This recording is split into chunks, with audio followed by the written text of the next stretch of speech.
যুবকরা বিশ্বাস করে তাদের অ্যাসপিরেশন ফুলফিল করার জন্য জামাত যদি কোনো কমিটমেন্ট দেয় সেটা জামাত রক্ষা করবে।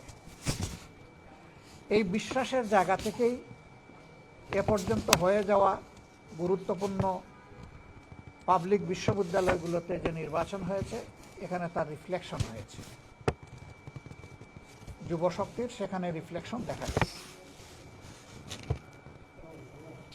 আমরা আমাদের মা বোনদের ব্যাপারে, তাদের সিকিউরিটির ব্যাপারে আমরা খুবই অ্যাটেন্টিভ এবং আমরা বিশ্বাস করি যে মা বোনেরা আমাদেরকে এবার প্রধানত চয়েস করবে।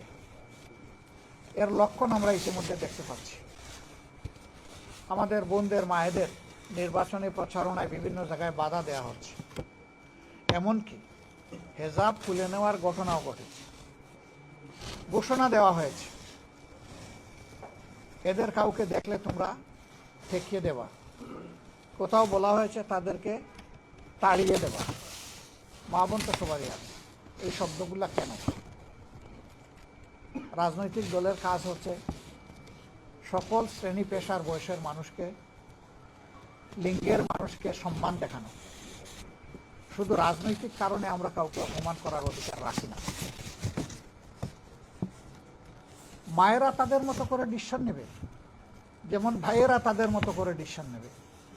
আমি তার ডিসিশন প্রক্রিয়ায় বাধা দেওয়ার, আমার যদি 10 জনকে ক্যাম্পেইন করার অধিকার থাকে, অবশ্যই তিনি মেল না ফিমেল এ কথা বড় কথা না, তারও অধিকার আছে, তিনিও ক্যাম্পেইন করবেন। আমাদের এই মিউচুয়াল রেসপেক্টের জায়গাটা আমাদের রক্ষা করতে। আমরা বিশ্বাস করি আগামীতে বাংলাদেশের জনগণ সঠিক সিদ্ধান্ত নেবে এবং তারা দেশকে নিরাপদ করার জন্য, দুর্নীতিমুক্ত করার জন্য, সুশাসন কায়েমের জন্য, ন্যায় ন্যায়ের বিচার আমরা দেশবাসীর প্রতি, আল্লাহর প্রতি কৃতজ্ঞ থাকব এবং চেষ্টা করব আমাদের উপর অর্পিত দায়িত্বের আমানতের বোঝা সঠিকভাবে বহন করার, আমানত রক্ষা করার।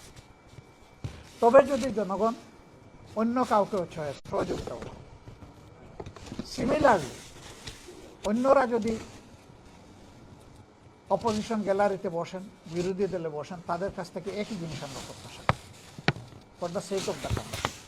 মোরওভার ডেমোক্রেসি এবং কোনো স্টেবল একটা সমাজের উন্নয়নের জন্য, এগিয়ে যাওয়ার জন্য স্থিতিশীল সমাজ ব্যবস্থা খুবই গুরুত্বপূর্ণ। আমরা চিন্তা করছি নির্বাচন হয়ে যাওয়ার সাথে সাথে নির্বাচনে অংশ, এই প্রক্রিয়ায় কোনো রাজনৈতিক দল বা পক্ষ হস্তক্ষেপ করতে পারবেন না। স্বাধীনতা তারা ভোগ করবে। তবে বিচার বিভাগেরও অ্যাকাউন্টেবিলিটির বা দায়বদ্ধতার জায়গা থাকবে, জবাবদিহিতার জায়গা থাকবে, সেটাও নিশ্চিত করা, যাতে একটা চেক অ্যান্ড ব্যালেন্স মেনটেন হয়। আমাদের 3 নম্বর শর্ত, আমরা বিশ্বাস করি দেশের জনগণ 54 বছরের রাজনীতি দেখার পরে ডেফিনেটলি হতাশ। ওই রাজনীতির জনগণ আর দেখতে চায় না। ওই রাজনীতির একটা পরিবর্তন চায়। আর সেই পরিবর্তনের জন্যেই মাসের পর মাস জাতীয় ঐক্যমত্য পরিষদ বসেছে। অলমোস্ট সকল সেন্সিবল পলিটিক্যাল পার্টি সেখানে পার্টিসিপেট করেছেন, যারা এই নির্বাচনে অংশগ্রহণ করেছে। এখান থেকে যে রিকমেন্ডেশনগুলো উঠে এসেছে, এগুলাকে ওন করতে হবে এবং কমিটমেন্ট করতে হবে যে ক্ষমতায় গেলে ওগুলো আমরা একসাথে বাস্তবায়ন করব। এই সংস্কার বাস্তবায়ন, ন্যায় বিচার নিশ্চিত এবং দুর্নীতি বিরোধী অবস্থান, এইটা যদি পরিষ্কার হয়, আমরা সকল জায়গায় সব ধরনের সহায়তা করার জন্য আমরা প্রস্তুত। আপনারা ভালো থাকবেন। আরও আপনাদের সাথে আমাদের অনেক কাজ হবে। আমরা চাই আপনাদের খোলা চোখ, সজাগ থাকুক।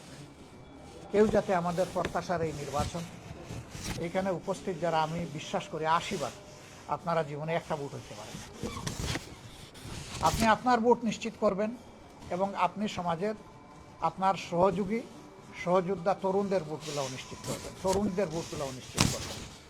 এই ক্ষেত্রে ওয়াচ ডগ হিসাবে আপনাদের খোলা চোখে আপনারা জাতির অত্যন্ত সতর্ক পাহারাদার হিসাবে দায়িত্ব পালন করবেন, এটাই আমরা আপনাদের কাছে প্রত্যাশা করি।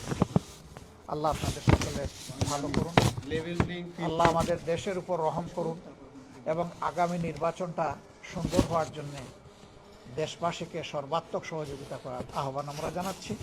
আমরা আবারও বলি, আমরা সংস্কারের পক্ষে, অতএব আমরা হা ভোটের পক্ষে। আমরা জানি সারা দেশবাসী সংস্কার চাই, তাদেরকেও আমরা অনুরোধ করব আপনাদেরও অবস্থান দলীয় যাকে আপনি ভোট দিবেন, কিন্তু দেশের স্বার্থে আপনি রেফারেন্ডামে হা বলবেন। ধন্যবাদ। উনি একটু আগে শুরু করেছেন নির্বাচনের সংখ্যার কথা বা লেভেল প্লেইং ফিল্ডের কথা আপনারা বারবার বলে আসছেন, তো এই বিষয় নিয়ে নির্বাচনী সংখ্যার কোনো কথা তাদের সাথে আলোচনা হয়েছে কিনা, বা আপনারা এরকম না, আমরা কিছু কথা যে আলোচনা করি নাই তা না, তারা স্পেসিফিক কিছু জিনিস জানতে চেয়েছিলেন। আমি বলেছি যে এইগুলো আগে আমরা বিভিন্ন জায়গায় দিচ্ছি, ইতিমধ্যে 2-1টা প্রতিকার আমরা পেয়েছি। আমরা আশাবাদী থাকতে চাই যে আমাদের ইন্টারনাল মেশিনারি তারা এটা করবে, কিন্তু তারা যদি ফেল করেন আমরা এটা পাবলিকের কাছে সবার কাছে নিয়ে যাই।